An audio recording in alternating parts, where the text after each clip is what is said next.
Hello everyone, welcome back to my channel. I am Sarah the Rainbow Hearted Witch. This week we have another book review. This one is Secrets of Coyote Canyon. It was self-published by Joe and Bo. I'm not going to say their last names, which you can see. And here's their pictures on the back. They are local authors from Cochise County. They've traveled around the country a lot and have lived in multiple different places. And I guess during COVID, the husband and wife team wrote this book. I met them at a local art festival that was going on as we were getting ready to move here full time back in April.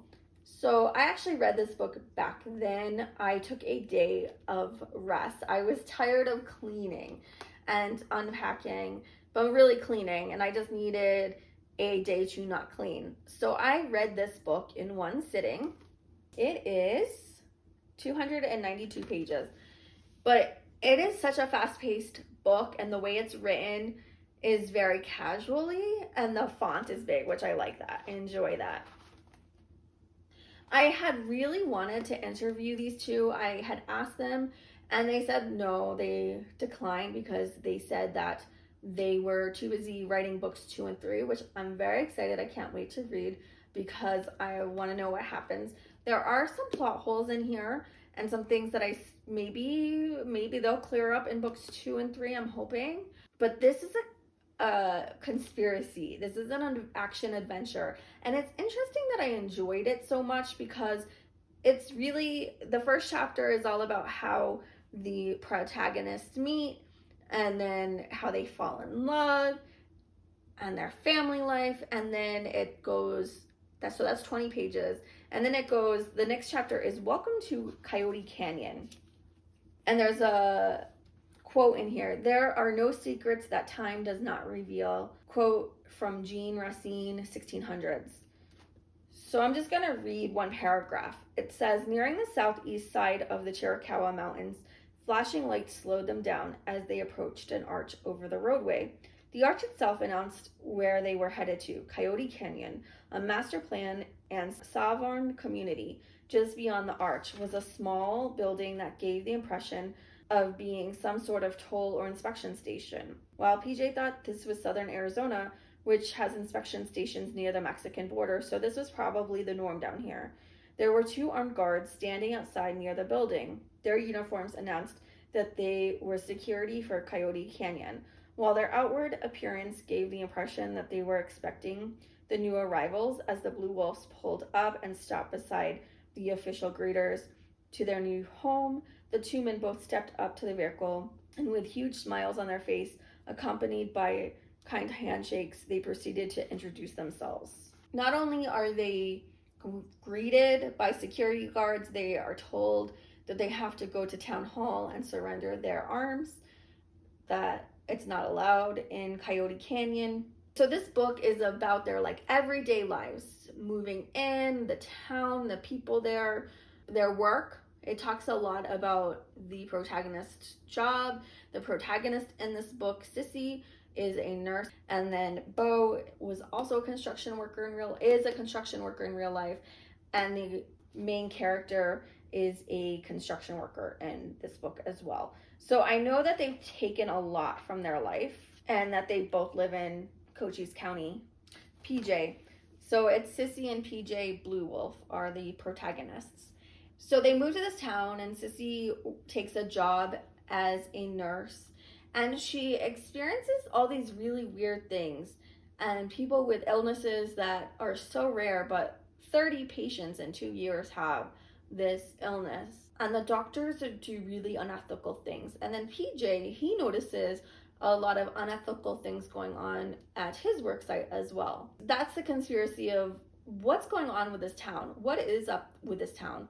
Why is it so corrupt and weird and not like anywhere else that they've ever lived before? It was a fun read. However, it probably wasn't the best book to read before we fully moved in to live in this little community full time. It made me super paranoid. And then when I asked them if I could interview them, they stated, well, if this is based on a real place, we wouldn't want to jeopardize anybody's safety. What? You don't want to jeopardize anybody's safety? Seriously? You wrote a fictionalized account, you state it's fiction. I know that it relies heavily on their lives and their experiences, but how much, right? So they even have a disclaimer at the beginning of the book, which I'll read to you because I just read it right now and find it interesting. You'll see author's note. This book, a work of fiction, is our first collaboration as a husband and wife writing team. It is also the first in what is to be a trilogy about the secrets of Coyote Canyon. Book 2 has the subtitle On the Run, with Book 3's being Return of the Blue Wolves. Our creative juices churning away on this writing project proved to be a wonderful way to endure our many hours at home during the COVID pandemic. Quite a bit of time was spent in research as we strive to make sure the authenticity of the historical, geographical, and technical context was accurate. We hope that all of this only complements our work. The town of Coyote Canyon, along with the other villages within what we call the canyon, is a total fabrication from within our imagination. The sources for creating stories have come from our moving, traveling, sharing, and swapping stories and experiences of life.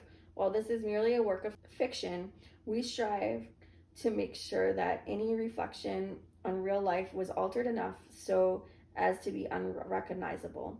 We apologize in advance if anything written within these pages either directly or indirectly reflects or represents too closely to real people or events. It was unintentional. We do make mention of actual government agencies. The historical information, especially about U.S. Marshals, is factual. But anything beyond that, regarding their possible involvement in illegal and corrupt activities, we will leave that up to your imagination. The famous words of 19th century politician Lord Acton helped to motivate and feed as inspiration. Absolute power corrupts absolutely. Lord Acton. Copyright Jolene and Bo W. Daniels, 2021. Publisher, My Bohemian Heart Publications, first edition. So I know when I was talking to Bo, he was stating, he was talking about Coyote Canyon, secrets of Coyote Canyon, like that it was based on a real place. I looked up Coyote Canyon. I can't find a Coyote Canyon in Cochise County. I'm not sure how real the place is. So that's why I'm not sure which little small town in Cochise County it's based on. I would really like to know, though. It's interesting. You know what? Maybe that's the air of the mystery around it. It's like I said, a fast-paced read. It's really fun, exciting. I will link to this book they have another book out as well, to their website down below, so you can check it out if you want to read a fast-paced action adventure conspiracy theory book about southeastern Arizona. You will not be bored. So I let my mother read this when my parents came. My mom enjoyed the book, and then I had my husband read the book, and he finished it pretty fast too. Everyone who I've had read this book has really enjoyed it. It's fast-paced action, lots of action, and even the day-to-day events are so weird, and you're like, that can't be happening. That would not happen anywhere.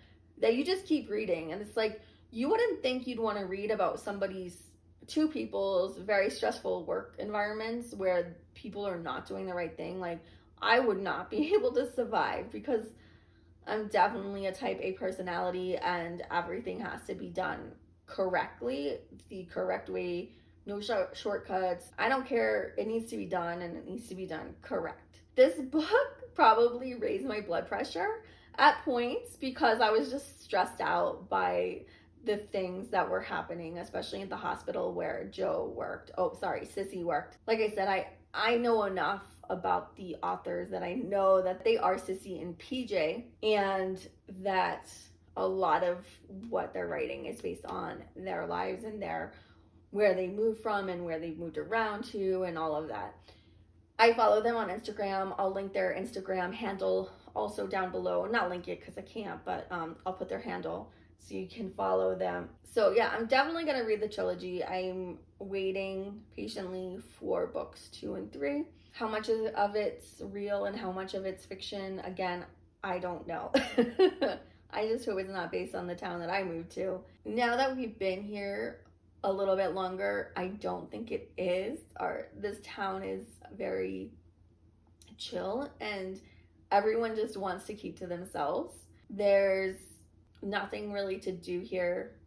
So I don't think, there's no hospital here. There's really nothing here where we live, so I couldn't imagine it. But really, there's nothing in Cochise County. The largest towns in Cochise County, I think, are Bisbee and Sierra Vista.